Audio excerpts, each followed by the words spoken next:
नमस्कार, 5W1H में आपके साथ मैं अदिति त्यागी हूं और हमारी इस वक्त की बड़ी खबर कश्मीर से आ रही है। शोपिया के सुगन गांव में अलबद्र का आतंकी जीनतुल इस्लाम, इसका जनाजा और उसी दौरान सुरक्षा बलों के साथ स्थानीय लोगों की झड़प हुई है। जनाजे में शामिल होने जा रहे लोगों ने सुरक्षा बलों पर पत्थर बरसाए हैं, पत्थरबाजी की है। पत्थरबाजों को हटाने के लिए सुरक्षा बलों को मजबूरन हवाई फायरिंग करनी पड़ी। इस झड़प की खबर मिलते ही पूर्व मुख्यमंत्री महबूबा मुफ्ती, जो इस समय खुद को बहुत अलग थलग पा रही हैं, भूले नहीं, चुनाव की सुगबुगाहट भी है, मैदान में आ गई। ट्वीट कर दिया उन्होंने, जनाजे में शामिल होने से रोकना दुर्भाग्यपूर्ण और विचलित करने वाला है। उन्होंने ये भी कहा कि धार्मिक मामलों में दखलंदाजी गैर जरूरी है। अब ये आपको समझना है कि धार्मिक मामलों में दखलंदाजी है कैसे, क्या मतलब है उनका यहाँ पर।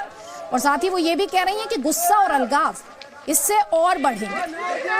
तो जहां उन्हें सुरक्षा बलों के साथ खड़ा होना चाहिए, जहां पत्थरबाजों की निंदा करनी चाहिए थी, उसके बदले वो पत्थरबाजों और आतंकियों के लिए हमदर्दी दिखा रहे हैं। उन्हें पत्थरबाजों द्वारा पथराव सुरक्षा बलों पर सही दिख रहा है और इसे वो जस्टिफाई कर रही हैं, सही ठहराने की कोशिश कर रही हैं, ये कहकर कि धार्मिक मामलों में दखलंदाजी है। अब ये धार्मिक मामलों में दखलंदाजी किसी भी कॉमन सेंस रखने वाले व्यक्ति के लिए समझ से परे है। कहना क्या चाह रही? सुरक्षा बलों ने थोड़े ही वहां पर फोर्स का इस्तेमाल किया, उन पर पथराव किया गया। और महबूबा मुफ्ती की तरफ से जो ट्वीट किया गया वो भी आपको दिखा देते हैं। वो कह रही है, शोपिया के सुगन में स्थानीय आतंकी के जनाजे में शामिल होने से रोकने के लिए लोगों पर हवाई फायरिंग की खबरें दुर्भाग्यपूर्ण और विचलित करने वाली हैं। धार्मिक मामलों में ऐसी दखलंदाजी गैर जरूरी है, इससे लोगों का गुस्सा और अलगाव और बढ़ सकता है। जम्मू कश्मीर की पूर्व मुख्यमंत्री ने एक बार फिर पत्थरबाजों का समर्थन किया। जम्मू कश्मीर के शोपिया में सुरक्षा बलों पर पत्थरबाजी की गई। आज आतंकी जीनतुल इस्लाम का नमाज जनाजा पढ़ा गया। पत्थरबाजों को हटाने के लिए सुरक्षा बलों ने हवाई फायरिंग की थी। महबूबा मुफ्ती ने ट्वीट किया और जनाजे में गोलीबारी को शर्मनाक बताया।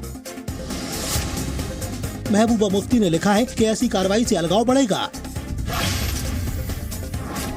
शोपिया के सुगन गांव में अलबद्र के आतंकी जीनतुल इस्लाम के जनाजे के दौरान सुरक्षा बलों के साथ स्थानीय लोगों की झड़प हुई है। जनाजे में शामिल होने जा रहे लोगों ने सुरक्षा बलों पर पत्थरबाजी की। पत्थरबाजों को हटाने के लिए सुरक्षा बलों ने हवाई फायरिंग की। इस झड़प की खबर मिलते ही पूर्व मुख्यमंत्री महबूबा मुफ्ती ने ट्वीट कर कहा कि जनाजे में शामिल होने से रोकना दुर्भाग्यपूर्ण और विचलित करने वाला मामला है। उन्होंने ये भी कहा कि धार्मिक मामलों में दखलंदाजी गैर जरूरी है, इससे गुस्सा और अलगाव और बढ़ेगा। अब आपको आतंकवादी जीनतुल इस्लाम के बारे में भी और जानकारी देते हैं। सुरक्षा बलों ने दरअसल ये वांटेड है और इसे मार गिराया। 12 लाख का इस पर इनाम था। बुरहान वानी का ये बेहद खास बताया जाता है। जीनत का मारा जाना एक बहुत बड़ी कामयाबी है सुरक्षा बलों की। कश्मीर में सुरक्षा बलों को बड़ी कामयाबी, आतंकी जीनत समेत 2 को जहन्नुम पहुंचाया। जम्मू कश्मीर के कुलगाम में एनकाउंटर में मारे गए जीनत पर 12 लाख का इनाम था। कल एनकाउंटर में मारा गया जीनत दक्षिण कश्मीर का मोस्ट वांटेड आतंकवादी था। जीनतुल इस्लाम 2016 में मारे गए आतंकी बुरहान वानी का करीबी था।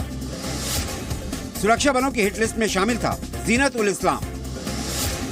टॉप 12 आतंकवादियों की लिस्ट में जीनत की मौत के बाद अब केवल 2 आतंकी बचे हैं। सुरक्षा बलों को कश्मीर में इस साल की बड़ी कामयाबी मिली है। कल कुलगाम के काटपोरा में सुरक्षा बलों ने आतंकी संगठन अलबद्र के कमांडर और 12 लाख के इनामी आतंकी जीनतुल इस्लाम को एनकाउंटर में जहन्नुम पहुंचा दिया। जीनत पिछले 15 साल से कश्मीर में आतंकी गतिविधियों में शामिल था। जीनत 2016 में मारे गए आतंकी बुरहान वानी का नजदीकी था।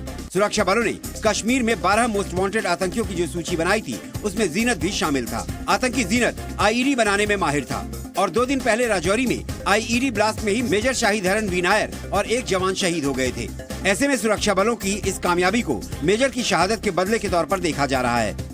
जीनत के साथ एक और आतंकी शकील अहमद डार भी मारा गया। जीनतुल इस्लाम जो अलबद्र का आतंकवादी था, उसको मारने में जिस तरह की सफलता हमारे सुरक्षा बलों के जवानों को प्राप्त हुई है, सारे सुरक्षा बल अभिनंदन के पात्र हैं। और आदरणीय मोदी जी के नेतृत्व की सरकार आतंकवाद के समूल नाश के लिए संकल्पबद्ध है। ऑपरेशन ऑल आउट के माध्यम से, चाहे अलबद्र के आतंकवादी हो, जैश ए मोहम्मद के आतंकवादी हो, लश्कर ए तोयबा के आतंकवादी, जो कोई कश्मीर की वादियों में आग लगाने के इरादे से आएगा, वो इसी तरह से मौत के घाट उतारा जाएगा। अल बद्र के कमांडर जीनतुल इस्लाम का कल कुलगाम के इलाके में सिक्योरिटी फोर्सेस के साथ से एनकाउंटर में मारा जाना एक इस बात को दर्शाता है कि ऑपरेशन ऑल आउट को जो पिछले दो साल से तकरीबन जारी है और जिसमें तकरीबन 350 आतंकवादी मारे गए हैं, उसमें ये सिलसिला जो है अच्छी कामयाबी का सिलसिला बदस्तूर जारी है। जम्मू कश्मीर के नौशेरा इलाके में ब्लास्ट में शहीद हुए मेजर शशिधरन नायर का पार्थिव शरीर आज पुणे ले जाया गया, जहां पर पूरे सैनिक सम्मान के साथ उनका अंतिम संस्कार किया गया। इस हमले में एक और जवान शहीद हो गया था।